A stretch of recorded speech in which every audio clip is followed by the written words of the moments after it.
Supreme furniture truly stylish எங்கேயும் எப்போதும் supreme furniture. Plots எல்லாம் 12-15 லட்சம் சொல்றாங்கல்ல. அது வெளிய பாப்பப்பட்டி பிரிவு KIT காலேஜ் பக்கத்துல ஸ்ரீ பேபி ப்ளூ ஜேல ஜஸ்ட் 8.9 lakhsல ஸ்டார்ட் ஆகுது. இதுதான் சரியான டிசிஷன். உண்மை பேசும் மக்கள் ஊடகம் SS நியூஸ் டிஜிட்டல் 24/7 கனெக்டட்.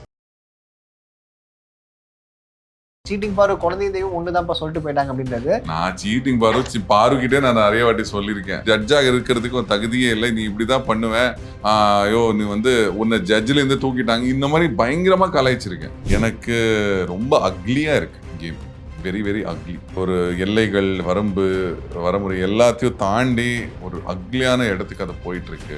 நீங்க விஜய் சேதுபதி அவர்கள் வந்து கரெக்டா வந்து ஒரு மாதிரி ஷார்ப்பா கேள்வி கேட்கிறாரா இல்ல எல்லாம் நோஸ் கட் பண்றாரா? ரொம்ப ஸ்ட்ராங்கான ஒரு கண்டனம் தெரிவிக்கல நான் வீக்கெண்ட்ல. இது இன்னும் அக்லியா போகும் அண்ட் அது பார்க்கக்கூடிய நிலைமையில இருக்காது. அவங்க வந்து அது பார்த்துட்டு தான் கேட்குறாங்களா இல்லை ஏதாவது. ஸோ எனக்கு கமருதீனா இப்படி பேசுறாரு, அவர் வந்து கோவத்தில் வார்த்தை விடுவார். ஆனால் இப்படியெல்லாம் தட் இஸ் ஸோ சீப்.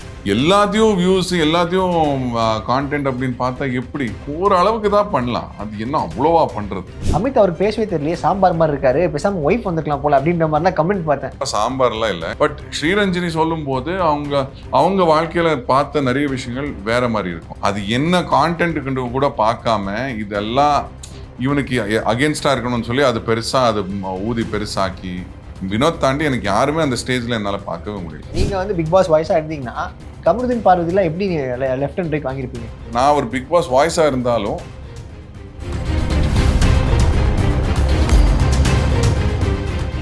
வணக்கம் ஜென்டில் ஜெயண்ட். வணக்கம் சுகுமாரன். எப்படி இருக்கீங்க? நல்லா இருக்குது, நீங்க எப்படி இருக்கீங்க? நான் ஆல் குட். ஏன்னா நீங்க போகும்போது வந்துட்டு பிக் பாஸ் அவர்கள் வந்து இந்த ஒரு வார்த்தை சொல்லி தான் வந்து அனுப்புனாரு. அதுல நீங்க வந்து ரொம்ப அப்படியே உடஞ்சிட்டீங்க அப்படின்ற மாதிரி சொல்லலாம். ஏன் அப்படி அவ்வளவு ஸ்பெஷல் அந்த வேர்டு? அதான் இந்த வீட்டுல நான் என்ன பண்ணேன், எது எப்படி போயிருக்குன்னு சுத்தமா எனக்கு ஐடியாவே இல்லை. வாரம் என்னை நிக்க வைப்பாங்க, கிழிப்பாங்க, உட்கார வைப்பாங்க, நிக்க வைப்பாங்க, கிழிப்பாங்க, உட்கார வைப்பாங்க, அந்த மாதிரி தான் இருந்தது எனக்கு. ஸோ நான் பண்ணுறது எல்லாமே தப்பு, நான் எப்படி 8 வாரம் நான் கடந்து வந்திருக்கேன் நான் யோசிச்சுட்டு இருக்கேன். ஸோ நான் ஒரு விஷயம் ஐம் சாஃப்ட், நான் ஒரு விஷயத்த இப்படி தான் கம்யூனிகேட் பண்ணணும். கத்தி எல்லாரையும் திட்டி என்னோட வாய்ஸ் வச்சு அவங்களை டாமினேட் பண்ணி என்னோட ப்ரெசன்ஸ் வச்சு அவங்களை டாமினேட் பண்ணக்கூடாது, எல்லாரும் அரவணைச்சு கூட்டிட்டு போகணும் அப்படின்னு நான் நினைச்ச ஒரு விஷயம்.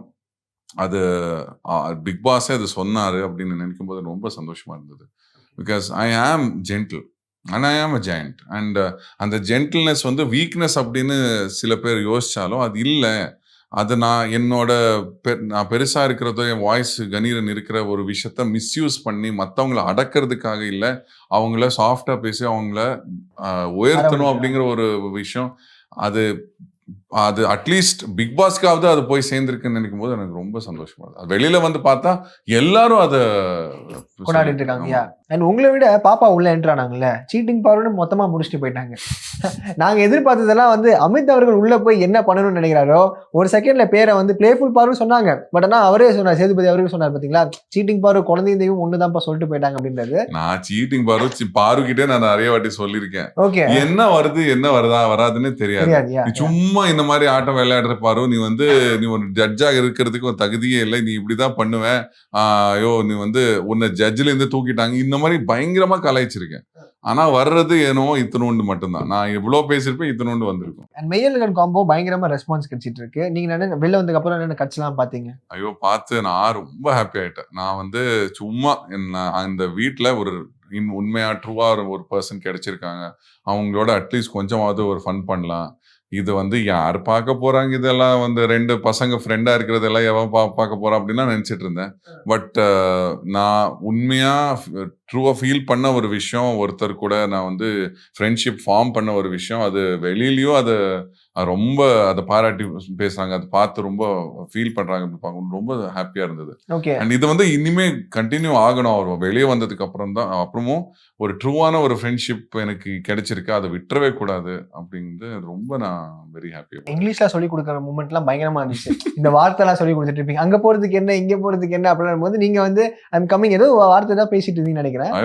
நிறைய இருந்துச்சு இங்கிலீஷ் சொல்லி தரதா இருக்கட்டும். பூரி சொல்றதுல மெய்யழகன் காம்போ என்னடா இது எக்ஸ்போஸ்ட் அப்படின்ற மாதிரி எல்லாம் போட்டுருந்தாங்க. அப்படியா? அப்ப சும்மா போல இருக்கு, அப்ப இத்தனை நாளா சும்மா தான் பேசிட்டு இருக்காங்க போல இருக்கு அப்படின்ற மாதிரி சொல்லிட்டு இருந்தாங்க. அது பயங்கர ஃபன்னா போச்சு. அதுக்கு நீங்க ஏதாவது சாரி கேட்டீங்க, அது சாரி கேட்டீங்க, அதுக்கப்புறம் வேற ஏதாவது அதை பத்தி பேசினாங்களா இல்ல அவ்வளவுதானா? இல்ல அங்க அதான் அவர்கிட்டயே போய் சாரிடா அப்படின்னு சொல்லி கட்டி பிடிச்சிட்டு அவரு வந்து ஹே சாரி, அவரு சும்மா வா நீ வந்து சாப்பிடு அப்படின்னு சொல்லி அந்த மாதிரி எல்லாம் பண்ணி அதுக்கப்புறம் உடனே இவன் வந்துட்டான், ஸ்ரீரஞ்சனி வந்துட்டாங்க, ஃப்ரீ ஸ்டார்ஸ்க்கு வந்துட்டாங்க. வந்த கையோட ஃபர்ஸ்ட் சொன்னது வினோதை மட்டும் கை விட்டுறாது, அந்த மாதிரி அவன ட்ரூ ஃப்ரெண்ட்ஷிப் உனக்கு கிடைக்காது. அப்புறம் வினோத் கிட்டயும் போய் இது என்ன வேணா சண்டை போட்டுக்கோங்க, ஆனா 2 பேரும் மட்டும் எப்பவுமே கூடவே இருங்க. மைசூர் பாக்கு ஊட்டி விட்ட மொமெண்ட்லாம் பார்த்தோம். ஆமா அவர் வந்து அங்கேயே கொஞ்சம் கண் கலங்கிட்டாரு, இப்போதானேடா சண்டை போட்டோம் அப்படின்னு சொல்லி. பட் அந்த சண்டை நானும் பெருசா எடுத்துக்கல. அண்ட் அவர் வந்து ஐயோ சண்டை போட்டோன்னு நினைச்சு ஃபீல் பண்ணிட்டு இருந்தாரு, இவனை புரிஞ்சுக்காம நான் சண்டை போட்டேன்னு அப்படின்னு அவர் ஃபீல் பண்ணேன். பட் நான் தான் அங்க ஒரு விளையாட்டா ஆரம்பிச்ச ஒரு சண்டை நான் தான் அதிகமா பண்ணி நான் தான் அது இது. பட் உடனே அதை சால்வ் பண்ணிட்டேன். ஸோ எனக்கு அது பெருசா தோணவே இல்லை. அண்ட் இப்போ கரண்ட் அப்டேட்ஸ் பிக் பாஸ் அந்த ப்ரோமோஸ்லாம் பாத்தீங்களா? என்ன மனநிலை உங்களுக்கு? ப்ரோமோஸ் மட்டும் தான் பாக்குறேன், மற்றபடி எதையும் அந்த எபிசோட் நான் இருந்த எபிசோடும் பார்க்கல, இப்போ இருக்கிற எபிசோடும் நான் பார்க்கல. எனக்கு ரொம்ப அக்லியா இருக்கு கேம், வெரி வெரி அக்லி.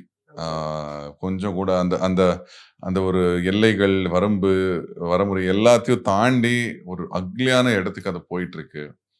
இதுக்காக இதுக்கான ஒரு ரொம்ப ஸ்ட்ராங்கான ஒரு கண்டனம் தெரிவிக்கல நான் வீக்கெண்ட்ல, இது இன்னும் அக்லியா போகும். அண்ட் அது பார்க்கக்கூடிய நிலைமையில இருக்காது. அப்படி பார்த்தா கூட வேர்ஸ் ஆயிடுச்சு. ஸோ அதை பார்த்தா கூட அது வந்து ஒரு பஸ் ஆக்சிடென்ட் பார்க்கும்போது நமக்கு வந்து எல்லாரும் அவ்வளோ எல்லாரும் ரொம்ப கஷ்டப்பட்டுட்டு இருப்பாங்க. அது பார்க்கும்போது நமக்கு அதை பார்க்க வேற எங்கேயும் பார்க்க முடியாது, அந்த மாதிரி தான் இருக்குமே தவிர அதை பார்க்கும்போது சந்தோஷமா இருக்காது, அது பொழுதுபோக்கா இருக்காது, அது ஒரு கலவரம் பார்க்குற மாதிரி இருக்கும். அண்ட் இட்ஸ் அண்ட் நானும் கனியும் தான் அந்த வீட்டில் கொஞ்சமாவது எல்லாருக்கும் புத்திமதி சொல்ற ஒரு இடத்துல இருந்தோம். நாங்கள் சொன்னா கூட அவங்க கேட்குற இடத்துல அவங்க இருந்தாங்க.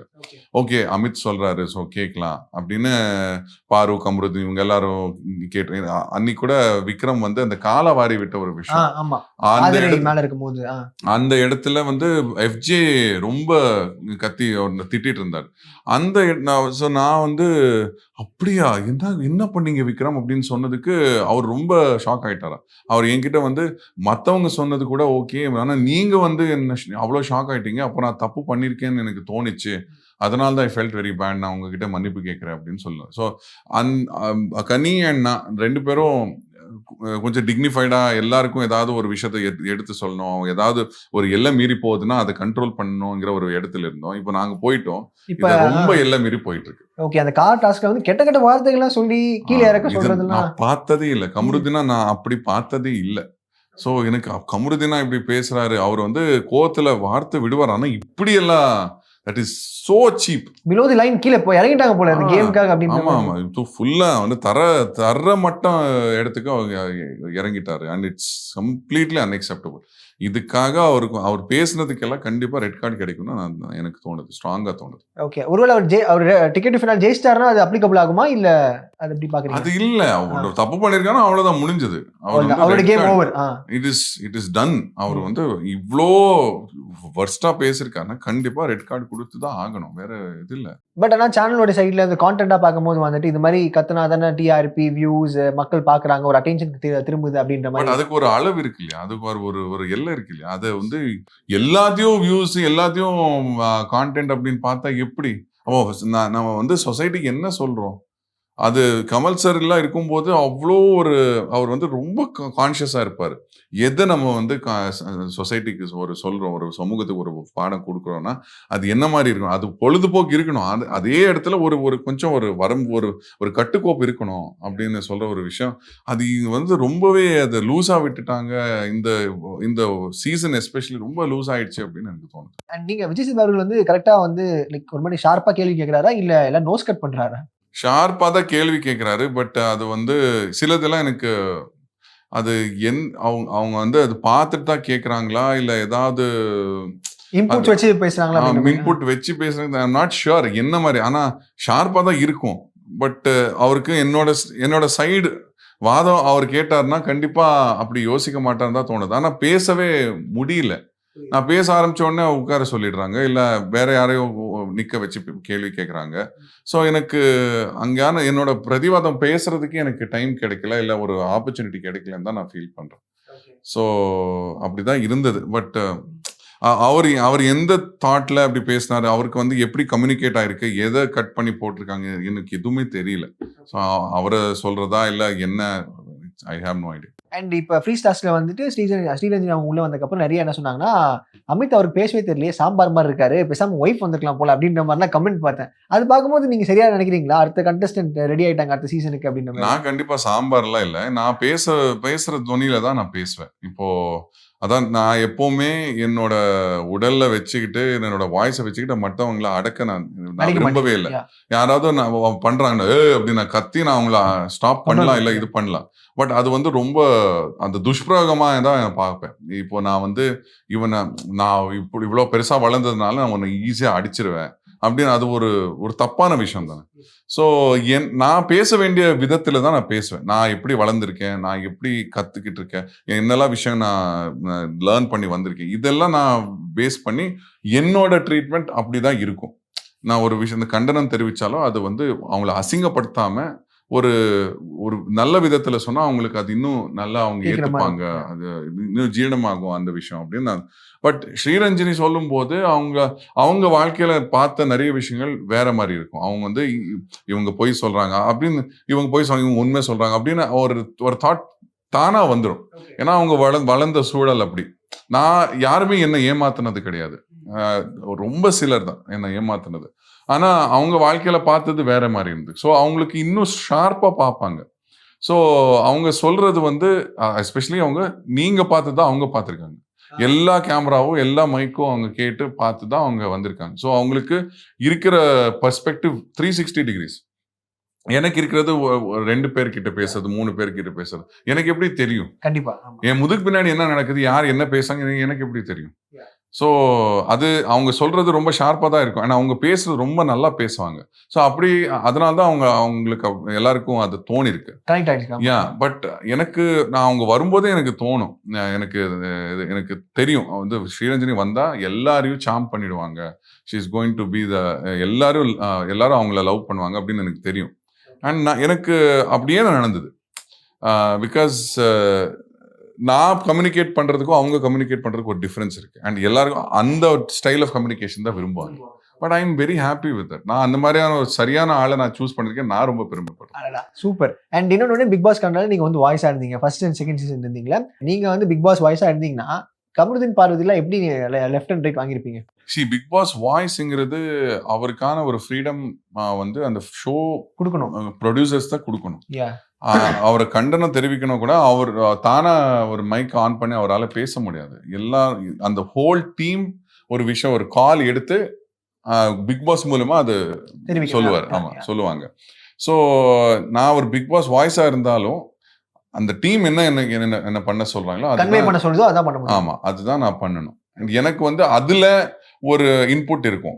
இப்போ இவங்க கிட்ட இன்னும் கொஞ்சம் சாஃப்டா பேசலாம், இவங்க கிட்ட இன்னும் கொஞ்சம் ஹார்ஷா பேசணும், இந்த மாதிரியான விஷயம் வந்து எனக்கு ஒரு இன்புட் அங்க கண்டிப்பா இருக்கும் ஆஸ் அ வாய்ஸ். பட் அதை தாண்டி எனக்கு பெருசா ஒரு விஷயத்த சொல்லணும்னா அதுக்கு I need the whole teams approval. அது இருந்தா தான் என்னால சொல்ல முடியும். ஸ்டில் ஆக்டிங் இன்னும் பிக் பாஸ் ஹவுஸ்ல வந்து அவங்க ஷெல்ல விட்டு வரவே இல்லை, நடிச்சிட்டே இருக்காங்கன்னா யாரை சொல்வீங்க? சபரி ஸ்டில் நடிச்சிட்டு தான் இருக்காரா? ஏன் நடிச்சிட்டு லைக் அவர் யாருன்னு யாருக்கும் காட்டல. அவர் என்ன மாதிரி ஆள், எது அவருக்கு பிடிக்கும், எது பிடிக்கல, எதுவுமே காட்டாம சும்மா அப்படியே கழுவுற மீன்ல நழுவுற மீன் மாதிரி அவரு இத்தனை வாரம் வந்துட்டாரு. ஸோ ஐ ஃபீல் எப்படியோ வந்துட்டாங்க. பட் அவர் கடைசி வரைக்கும் வரலாம், டைட்டில் வரைக்கும் வரலாம். அது ஓகே தெரியல, புரியல, கெஸ் பண்றீங்க. மேபி வந்தா பிகாஸ் யாரு வினோத் தாண்டி எனக்கு யாருமே அந்த ஸ்டேஜ்ல என்னால பார்க்கவே முடியல. ஓகே, வினோத் பக்கத்துல யார் இருப்பாங்க நினைக்கிறீங்க? அதுதான் சொல்றேன், என்னால யாரையும் பார்க்க முடியல, யாருமே டிசர்விங் இல்ல அப்படின்னு ஃபீல் பண்ணேன். ஓகே, சோ சபரி தான் கொஞ்சம் நடிச்சிட்டு இருக்காரு, இன்னும் தன்னோட இயல்பு குணத்தை அவன் காட்டவே இல்லை. ஓகே, அடிக்கிற கை அணைக்கும். ஏன்னா இது நான் பார்த்துட்டு எவ்வளோ நேரம் நாங்களும் பார்க்கறதுனா 2 பேருமே வந்து எனர்ஜிலாம் லாஸ்ட். நீங்கள் 2 பேரும் ஆடிட்டு இருக்கீங்க, இங்கே வந்து அவர் வந்து ஒரு செகண்டாக போய் ஏன்னா டிஸ்ட்ராக்ட் பண்ணிட்டு இருக்காங்க. இதெல்லாம் பார்க்கும்போது நீங்கள் எபிசோட் பார்க்கல, ஆனால் நீங்கள் உள்ளே கேட்டிங்களா என்ன பண்ணிட்டு இருந்தாங்க, ஏன் இவ்வளோ நேரம் ஆச்சு அப்படின்ற மாதிரி? ரொம்ப டிஸ்டர்ப் பண்ணிட்டு இருந்ததா நான் கேட்டேன். ரொம்ப கத்துறது, காது பக்கத்திலேயே போய் கத்துறது, இந்த மாதிரி ரொம்ப பயங்கரமா பண்ணிட்டு இருந்தாங்க நான் கேள்விப்பட்டேன். அது ஏன் எங்க டீமுக்கு மட்டும் அந்த அளவுக்கு ஒரு ஸ்பெஷல் பெர்ஃபார்மன்ஸ்னு எனக்கு தெரியல. அது என்ன ஒரு ஸ்ட்ராட்டஜி வச்சு அப்படி பண்ணாங்க. விக்ரம் ஆகட்டும், அந்த டீம்ல இருக்கிறவங்க எல்லாரும் நாங்க பண்ணாத அட்ராசிட்டி அவங்க ஏன் அவ்வளோ பண்ணாங்கன்னு தெரியல. அதுதான் கேம் அப்படின்னு சொல்றாங்க. எனக்கு இந்த மாதிரி கேம் தான் எனக்கு பிடிக்கல. மற்றவங்களுக்கு கான்ஸ்டன்டா கீழே இழுத்துக்கிட்டே இருக்கிறது, அதை பார்க்கறதுக்கு வேணா என்டர்டெய்னிங்கா இருக்கலாம். ஆனா ஒரு நீங்க ஒரு மாரலா ஒரு விஷயத்த பாத்தீங்கன்னா அது அது எவ்வளவு தவறா தோணும். அனித்திகளா இருக்கு. ஆமா ஆமா. அது பண்ணலாம், ஒரு அளவுக்கு தான் பண்ணலாம். அது என்ன அவ்வளவா பண்றது? அது காதுல கத்திட்டே இருந்து லைக் சாண்ட்ரா அவங்களை டிஸ்டர்ப் பண்ணதா இருக்கட்டும். இங்க வந்து கானாவினத் அவர் எந்தெல்லாம் போக ஆரம்பிச்சாரு, ஆக்டிவிட்டி ஏரியாவுக்கும் வந்தாரு. நிறைய பட் அந்த இடத்துல அவர் ரொம்ப ஃபிளஸ்டர் ஆயிட்டார். அவர் கானா வினோத் இன்னும் கொஞ்சம் பொறுமையா ஹேண்டில் பண்ணிருந்தாருன்னா அவருக்கு அந்த பாட்டு தெரியும். ஆமா, ஸ்டார்ட் பண்ணிட்டாரு அது. பட் அந்த ராகத்தோட அது லைனா சொல்லிட்டாரு, என்ன அடிக்கிறாங்க அணைக்கிறாங்க அப்படின்ற மாதிரி போயிட்டாங்க. பட் அது கண்டுபிடிக்க முடியல. சோ அங்க எனக்கு ஓகே, இன்னும் கொஞ்சம் பொறுமையா இருந்திருக்கணும் அவரு அப்படின்னு நான் நினைச்சிட்டு இருந்தேன். அண்ட் சாண்ட்ராக்கு அந்த பாட்டே தெரியாது. ஸோ அந்த ஒரு பிரச்சனைனால அந்த ஒரு 24 hours அது போயிடுச்சு. இல்லைன்னா அது எங்களுக்கு தான் கிடைச்சிருக்கும். அது வந்து ஒரு போராட்டம் ஒன்று நடந்திருக்கும். நான் என்னோட ஃபேமிலி வரணுமா, இல்ல வினோதோட ஃபேமிலி வரணுமா, இல்ல சாண்ட்ராவோட ஃபேமிலி வரணுமா, இல்ல திவ்யாவோட ஃபேமிலி. ஸோ அது நல்ல வேலை அது போயிடுச்சு. இல்லைன்னா பயங்கரமா சண்டை போட்டுருப்போம். 4 பேருக்கு அப்படியே டர்ன் ஆயிருக்கும்ல, ரிவர்ஸ் ஆயிருக்கும். என்ன பண்ணிருப்போம், ஒரு மறுபடியும் அந்த லக் பேஸ்ட் அந்த குச்சி பண்ணோம் இல்லையா, அந்த யார் பெரிய குச்சி எடுக்க, அந்த மாதிரி எங்களுக்குள்ள அதை பண்ணிருப்போம். கடைசி அதான் உங்களுக்கு காப்பாற்ற வேண்டியதா இருக்கும். ஆமா, வேற என்ன. ஓகே, உங்களுக்கு பிடிக்காத கண்டஸ்டன்ட் யாரா இருக்காங்களா? நிறைய பேர். அது சும்மா லிஸ்ட் அவுட் பண்ணுங்க. எனக்கு பிடிக்காத கண்டஸ்டன்ட் அப்படின்னா எனக்கு திவ்யாவோட பெருசா செட் ஆனதே இல்லை. அவங்க பெருசா நான் சொல்றது வந்து அவங்க கேட்டுக்க மாட்டாங்க. ஒப்பீனியன்ஸ் ஷேர் பண்ண முடியாது. ஏதாவது ஒன்று சொன்ன உடனே அவங்க என்ன சில சமயம் அட்டாக் பண்ணியிருக்காங்க. நான் ஏதாவது இல்லை திவ்யா நீங்க இப்படி ஏன் இப்படி பண்றீங்க அப்படின்னு சொன்னா என்ன அட்டாக் பண்ணுவாங்க. அந்த மாதிரியான விஷயம் வந்து எனக்கும் அவங்களுக்கும் செட் ஆனதே இல்லை. அப்புறம் இன்னொருத்தங்க வந்து இப்போ விக்ரமோட அவர் ரொம்ப நல்லவர். அவர் ரொம்ப நல்ல எல்லாருக்கும் ஒரு வழி நடத்தி கொண்டு போவார் அப்படின்னு பார்த்தா அவர் வந்து இன்னும் அவர் கொஞ்சம் ஃபேக்கா தான் இருக்க மாதிரி ஃபேக்கா தான் இருக்காரு. சில வந்து அந்த உறவுகளை யூஸ் பண்ணிக்கிறாரு. அந்த கில்லர் டாஸ்க், அந்த காயின் டாஸ்க் பாத்தீங்கன்னா நீங்க தெரிஞ்சு சுபிக்ஷாவை பயன்படுத்தி கடைசியா லாஸ்ட்ல வந்து அவங்களுக்கு அப்படியே ஆப்போசிட்டா மாறிச்சு. இல்ல, சுபிக்ஷா வந்து அந்த காயினை கொடுக்கலையே அந்த காயின் டாஸ்க்ல. ஆமா, இது விக்ரமுக்கு காயின் கொடுக்கல. ஆனா அந்த பலூன் அந்த கேப்டன்சி டாஸ்க்ல சுபிக்ஷா விக்ரமுக்காக விட்டு கொடுத்துட்டாங்க. ஏன்னா இது அண்ணன் தானே ப்ளீஸ் அப்படின்னு சொல்லி கேட்டதுக்கு விட்டு கொடுத்துட்டாங்க. அண்ட் நிறைய வாரம் வந்து சுபிக்ஷாவோட கேம் ரொம்பவே வீழ்ச்சி அடைஞ்சிட்டே இருந்தது. கொஞ்சம் டவுன் ஆயிட்டே இருந்தது. அது ஏன்னா சுபிக்ஷா ரொம்பவே விக்ரம நம்ப ஆரம்பிச்சிட்டாங்க. ஸோ அது அவரும் தன்னோட இதுக்காக யூஸ் பண்ணிக்கிட்டாரு. அண்ட் விக்ரமுக்கும் கனிக்கும் இருக்கிற ஒரு பாண்டும் அவர் யூஸ் பண்ணிக்கிட்டதா நான் ஃபீல் பண்றேன். ரொம்ப நீங்க சொன்னீங்க மாதிரி கேவலமான கேம் பிளே பண்ணிட்டு இருக்காங்கன்னா பார்வதி சொல்றீங்களா, இல்ல யாரை சொல்றீங்க நீங்க? கேவலமான கேம் பிளே அப்படின்னு என்னால பிராண்ட் பண்ண முடியல. பிகாஸ் அதெல்லாம் அதான் சொல்றேன்னு, இந்த கேமே எனக்கு ஒரு கட்டத்துக்கு மேல விளையாட முடியல. பிகாஸ் எல்லாரையும் கீழே இழுத்து தான் நம்ம மேல போகணும் அப்படின்னா அந்த கேம்ல எனக்கு உடன்பாடே கிடையாது. ஸோ கேவலமான கேம் அப்படின்னு சொல்ல மாட்டேன். பட் எனக்கு பிடிக்காத விளையாட்டு முறை அப்படின்னு சொன்னா நான் திவ்யா தான் சொல்லுவேன். ஏன்னா அவங்க எனக்கு இட்ஸ் பிகாஸ் அவங்க ஒரு சின்ன வார்த்தையை பிடிச்சி அதை பெருசாக்கி இன்னொரு வார்த்தையை பிடிச்சி அது அங்கதான் அப்படிதான் விளையாடிட்டு இருக்காங்க. கருத்தோட மோதலை இல்ல டாஸ்க்ல மோதலை. அவங்க கிட்ட ரொம்ப பார்த்து தான் வார்த்தை விடணும். ஒருவேளை நீங்க டிக்கெட் டு ஃபினாலே அந்த டாஸ்க்ல இப்ப இருந்தீங்கன்னா எப்படி இருந்திருக்கும்னு நினைக்கிறீங்க? இப்ப நடந்த டாஸ்க் நான் ரொம்ப பெரிய த்ரெட்டா இருந்திருப்பேன். அங்க இருக்கிற எல்லாருக்கும் நான் ரொம்ப பெரிய த்ரெட்டா இருந்தது. பிகாஸ் பிசிக்கலி அண்ட் மென்டலி நான் டாஸ்க்ஸை ரொம்ப இது வரைக்கும் நீங்க பார்த்துருப்பீங்க. எல்லா டாஸ்க்கும் பிசிக்கலி மென்டலி வந்து ரொம்ப ஸ்ட்ராங்கா விளையாடிருக்கேன். அண்ட் அங்க இருக்கிற எல்லாருக்கும் என் மேல ஒரு சின்னதா ஒரு பயம் இருக்கு. ஏன்னா இவர் வந்து ஏதாவது ஒன்று பண்ணிடுவாரு. இந்த டாஸ்க்ல எப்படியாவது ஏதாவது பண்ணிடுவாரு. ஏன்னா ஹைட்டு, ஸ்ட்ரென்த்து, ஃபிட்னஸ், அப்புறம் மென்டல் கெப்பாசிட்டி எல்லாத்துலேயும் ஒரு அட்வான்டேஜ் எனக்கு இருக்கு. ஸோ எனக்கு தெரிஞ்ச அதுவும் ஒரு பெரிய காரணம் நான் வெளியே போனதுக்கு. ஏன்னா அங்க இருக்கிறவங்களோட ஃபேன்ஸே வந்து அமித் அங்கிருந்தா அப்போ கண்டிப்பா அவங்களுக்கு ஒரு பெரிய பிரச்சனையா இருக்கும். இவருக்கு ஓட்டு போடாம இருப்போம் அப்படின்னு சொல்லி எனக்கு ஓட்டு விழுகாம இருந்திருக்குன்னு நான் தோணுது. அண்ட் நிறைய நெகட்டிவ் பிஆர்லாம் ஒர்க் பண்ணிட்டு இருக்காங்க அப்படின்னு மாதிரி சொல்றாங்க. அதான் ஆப்போசிட்ல வந்து ரொம்ப ஒரு ஹெல்த்தியா ஸ்ட்ராங் கண்டஸ்டன்ட் இருந்தாலும் அவங்க அகேன்ஸ்டா நிறைய விஷயங்கள் பண்ற மாதிரி இருக்கு அப்படின்னு. ஆமா, அதனால்தான் இந்த வாரம் நல்லா நான் தெரிஞ்ச அந்த ஃபேமிலி வாரத்துல அவ்வளோ பண்ணியிருக்கேன், அவ்வளோ இது பண்ணியிருக்கேன். ஆனா அந்த வாரத்துல நான் வெளியே வந்திருக்கேன்னா அப்போ வெளியில இருந்து இவங்க யாரோ வந்து நிறைய பேர் வந்து நான் பாரு கிட்ட பேசினது, நான் சாண்ட்ரா கிட்ட பேசினது, அது என்ன கான்டென்ட் கூட பார்க்காம இதெல்லாம் இவனுக்கு அகேன்ஸ்டா இருக்கணும்னு சொல்லி அது பெருசா அது ஊதி பெருசாக்கி மக்களோட தாட் எல்லாம் எனக்கு அகேன்ஸ்டா திருப்பி வைஃப் வந்து கரெக்டா சொன்னாலும் இவனுக்கு அறிவே இல்லை, இவன் இப்படி எல்லாம் பண்றான் அப்படின்னு சொல்லி ஒரு பிம்பத்தை கிரியேட் பண்ணி கடைசியில எனக்கு ஓட்டு விழுகாம நான் வந்து வெளியே போக வேண்டிய ஒரு சூழ்நிலை வந்துருச்சு. ஓகே, நீங்க பிஆர் செட் பண்ணிட்டீங்களா? செட் பண்ணல இல்ல எனக்கு நான் செட் பண்ணேன். நான் ரொம்ப நம்புற ஒரு என் வைஃப் தான் செட் பண்ணேன். நான் கூட பயந்துட்டேன், இல்ல செட் பண்ண உண்மையே ஒத்துட்டாரு அப்படின்ற மாதிரி. பெரிய பிஆர் டீம், என்னோட பெஸ்ட் பிஆர் டீம் இந்த வேர்ல்ட். இல்ல ப்ராப்பரா வந்து கேட்டீங்களா? சரி, நீங்க எவிட் ஆகி வந்துட்டீங்க, வந்து அவங்கள பார்த்ததுக்கு அப்புறம் ஏதாச்சும் என்ன மிஸ் பண்ண அப்படின்ற மாதிரி கேட்டீங்களா? ஏதாவது சொன்னாங்களா? இல்ல, நான் கேட்டேன். ஷி செட் இதுக்கு நீ வந்து இந்த விளையாட்டுல இருந்து இந்த கேம்ல இருந்து நல்ல பேரோட வந்தது ஒரு பெரிய விஷயமா நினைக்கிறேன். I really hats off to you. அது எப்படிதான் பண்ணேன்னு தெரியல. பட் அங்கேயும் என்ன நடந்தாலும் என்ன யார் எப்படி பண்ணாலும் நீ டிக்னிட்டியோட ஒரு ரொம்ப ஒரு அந்த யாரையும் புண்படுத்தாம நீ வெளியே வந்திருக்கேன். அது என்னால அது முடியவே முடியாது. நீ எப்படி அதை பண்ணேன்னு தெரியல. எங்க மிஸ் பண்ண அப்படின்லாம் கேட்டேன். நீ வந்து சில இடங்கள்ல இன்னும் கொஞ்சம் ஸ்ட்ராங்கா பேசிருக்கலாம். பட் அதுவும் வந்து கூச்சல்ல தான் முடிஞ்சிருக்கும். இப்ப நான் ஒண்ணு நீ யாரு எப்படி சொல்றதுக்கு அப்படின்னு நான் ஒண்ணு சொல்ல, அது ப்ரோமோல வரலாம், what ever it is. But அவங்களும் எனக்கு கத்துவாங்க, நான் மறுபடியும் உங்களுக்கு கத்துவேன். இதே தான் போயிட்டு இருக்கும். இது வரதுக்கு முன்னாடி என்ன சொல்லி அனுப்பிச்சாங்க, நீங்க வந்து அங்க ரொம்ப கத்துறது கூச்சல் எல்லாம் அதிகமா இருக்கு, அது கொஞ்சம் கம்மி பண்ணணும், எல்லாத்தையும் கொஞ்சம் you have to clean up the house அப்படின்னு சொல்லி தானே அனுப்பிச்சாங்க. இப்போ நானும் அங்க போய் நானும் கத்தி கூப்பாடு போட்டு, இப்போ சாண்ட்ரா பிரஜன் உள்ள போனாங்க, குரூப்பிசம் உடைக்கிறேன், ஃபினால் போட்டு கழுவுறேன், இந்த மாதிரி எல்லாம் சொன்னாங்க. ஆனா அவங்களே குரூப்பிசம் பண்ணாங்க. சாண்ட்ரா பிரஜன், திவ்யா இவங்க ஒரு குரூப்பா இருந்தாங்க, அவங்களுக்குள்ளேயே பேசிட்டு இருந்தாங்க. அதுக்கப்புறம் அவங்க எத்தனையோ இடங்கள்ல இப்போ விக்ரமுக்கும் பிரஜனுக்கும் கமருதீனுக்கும் பிரஜன் இந்த மாதிரி சத்தம் கத்துறது பண்றது எல்லாம் நடந்திருக்கு. ஸோ நான் அந்த மிஷனுக்கு ரொம்ப ட்ரூவா இருந்தேன்.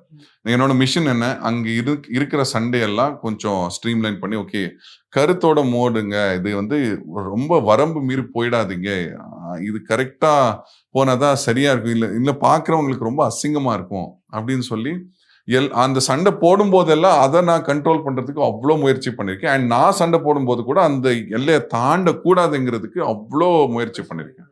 ஆனா அதுல நான் சக்சஸ்ஃபுல்லாவும் இருந்திருக்கேன்.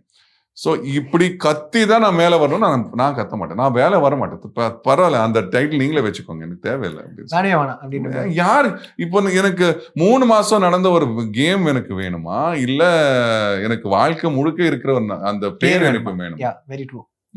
5 வருஷம் கழிச்சு என் பொண்ணு ஏதாவது ஒரு வீடியோ பார்க்கும்போது நான் அசிங்கமா நான் கத்துறேன்னா, இப்போ கமருதீன் இடத்துல நான் இருந்தாலோ, இல்ல விக்ரம் வந்து கத்துறது பண்றது, இந்த மாதிரி இந்த காலை வாரி விடுறது, இந்த மாதிரியான விஷயம் நான் பண்ணியிருந்தேன்னா 5 வருஷம் கழிச்சு என் பொண்ணு வந்து ஏதாவது யூடியூப்ல தேடும் போது இந்த ஒரு கிளிப் மாட்டுச்சுன்னா என்னை பத்தி என்ன நினைப்பான், இப்படியா பண்றேன் அப்படின்னு சொல்லி என்ன கேட்கும்போது நான் என்ன மூஞ்சி வச்சுப்பேன், என் மனசாட்சி எங்க போய் இது பண்ணும். இதெல்லாம் நான் யோசிக்கணும். இது யோசிச்சாதான் நான் வந்து நிம்மதியா நைட்டு வந்து தூங்கவே முடியும், இல்லைன்னா என்னால தூங்க முடியாது. பயங்கரமான இது ஒரு பிளேயா இருக்கு. 5 வருஷம் கழிச்சு நம்ம இதெல்லாம் யோசிக்கணும், அதுக்காக நம்ம ஆல்வேஸ், ஏன்னா நம்ம வாழ்றதே இவங்களுக்காக தானே. இது ஒரு உலகம் இருக்கு எனக்காக அப்படின்ற மாதிரி, இதுதான் கடைசி வரைக்கும் வரும். நான் வந்து நான் ஹாஸ்பிட்டல்ல ஆல்மோஸ்ட் ஆகிற நிலைமையில இருக்கேன்னா, அந்த title winner of Bigg Boss in season 9 அப்படின்னு நினைச்சு நான் அதை கட்டிப்பிடிச்சிட்டு இருக்க மாட்டேன். என் ஃபேமிலியை தான் நான் கட்டிப்பிடிப்பேன். அதுதானே வேணும் எனக்கு கடைசி வரைக்கும். அதை தான் நான் எது கொடுத்தாலும் அதை தான் நான் பாதுகாப்பேன்.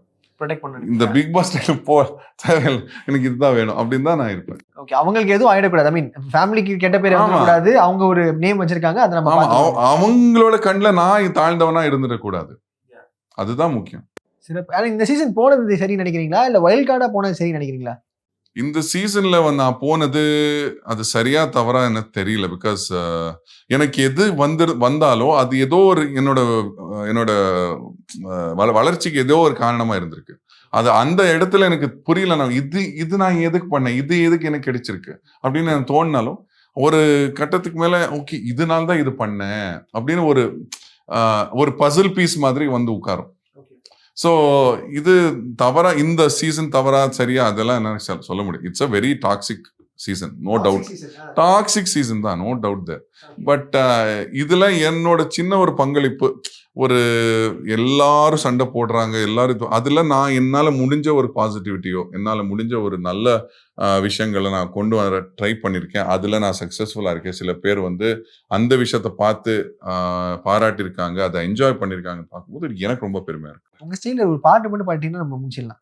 முன்னாள் காதலி பின்னால வருது, கரண்ட் காதலி கை கோத்துன்னு வருது, தப்பி தவறி திரும்பி பார்த்தா இவ மேல வந்திருமே மாறியாத்தா, டுமுக்கிட்ட பொங்கடம் டக்கும் டுமுக்கிட்ட பொங்கடம், அவளை பார்த்தா குயினாட்ட தெரியுது, மனசு வேற மயிலாட்ட ஆடுது, இவளோட இருப்பது தீகாறு ஜெயிலு, வாடி மகராசி வாங்கி கொடு பெயிலு, டுமுக்கிட்ட பொங்கடும் டபக்கு டுமுக்கிட்ட பொங்கடும். ஃபர்ஸ்ட் லவ்னாலே பெஸ்ட் லவ் தாண்டா, எல்லா கடப்பதில்ல ஜஸ்ட் கடந்து போடா, ஃபர்ஸ்ட் லவ்னாலே பெஸ்ட் லவ் தாண்டா, நினைச்சது கிடைக்கலனா கிடைச்சது வச்சுக்கடா. இது உள்ள பண்ணீங்களா இல்ல எங்க? உள்ளதான், வீட்டுக்குள்ளயா? பயங்கரமா இருக்கு. நீங்க இது நீங்க பாடலையா? நான் பார்க்கல. இது இல்ல பாடி இருக்கு, அது 24/7 வந்திருக்கேன்னு Okay. நினைக்கிறேன். ஸ்ரீ கேட்டிருக்காங்க. பட் ஃபர்ஸ்ட் டைம் வந்து ஃபுல்லா பாடுறேன். ஆஹா சூப்பர். நாங்க இதை கட் பண்ணி உங்களுக்கே ஷேர் பண்றோம். நீங்க வந்து கொலாப் கொடுத்து அக்செப்ட் பண்ணுங்க. பயங்கரமா அடுத்தடுத்து நிறைய பாடல்கள் ரிலீஸ் பண்ணுங்க ப்ளீஸ். டெஃபினட். ஒரு 6 பாடல்கள் ரெடியா இருக்கு. அவர் வெளியே வந்துட்டாருன்னா அப்படியே கையோட தூக்கிட்டு போய் பாடி பாடுங்க. அப்படியே தூக்கிட்டு போய் அப்படி போய் பாட வேண்டியது. And what next? டைரக்ஷனா, நடிக்கிறதா இல்ல? அதான் இந்த வீட்டுக்குள்ள என்ன நான் கம்ப்ளீட்டா எக்ஸ்ப்ளோர் பண்ணிட்டேன். ஒரு சமையல்ல இருந்து, சிங்கிங்ல இருந்து, கம்போசிங்ல இருந்து, அப்புறம் ஃபிட்னஸ்ல இருந்து, ஆக்டிங், அந்த ஜட்ஜ் பூபதி தர்மல் எல்லாமே எக்ஸ்ப்ளோர் பண்ணிட்டேன். எது வந்தாலும் நான் ரெடியா இருக்கேன். Completely ready to grab any opportunity. எனக்கு அடுத்தது டைரக்ஷன் வந்தா சந்தோஷம், ஆக்டிங் வந்தா சந்தோஷம், மியூசிக் கம்போசிஷன் வந்தா சந்தோஷம், சிங்கிங் வந்தா ஓகே, சமையல் வந்தாலும் ஓகே, சிடபிள்யூசி இந்த மாதிரி ஏதாவது வந்தா கூட சூப்பர், என்ன வந்தாலும் ஓகே. எனிதிங் லைனுக்கு வாங்க, நான் அர்த்தம் போயிடுறேன். ஆமா அவ்வளவுதான். இப்படி ஒண்ணு வைங்க, ஒரு அறுசுவை உணவு ஒண்ணு வைங்க, நான் எல்லாத்தையும் ஜமாய்ச்சிட்டு போறேன். அந்த மாதிரி தான் நான் இருக்கேன். Super. So happy to meet you bro. Thank you so much. உங்க நேரத்துக்கு ரொம்ப நன்றி. Thank you so much. Supreme furniture, truly stylish, எங்கேயும் எப்போதும் சுப்ரீம் பர்னிச்சர். பிளாட்ஸ் எல்லாம் 12-15 லட்சம் சொல்றாங்கல்ல, அது வெளிய பாப்பப்பட்டி பிரிவு KIT காலேஜ் பக்கத்துல ஸ்ரீ பேபி ப்ளூ ஜேல just 8.9 lakhsல ஸ்டார்ட் ஆகுது. இதுதான் சரியான டெசிஷன். உண்மை பேசும் மக்கள் ஊடகம் SS நியூஸ் டிஜிட்டல் 24/7 கனெக்டட்.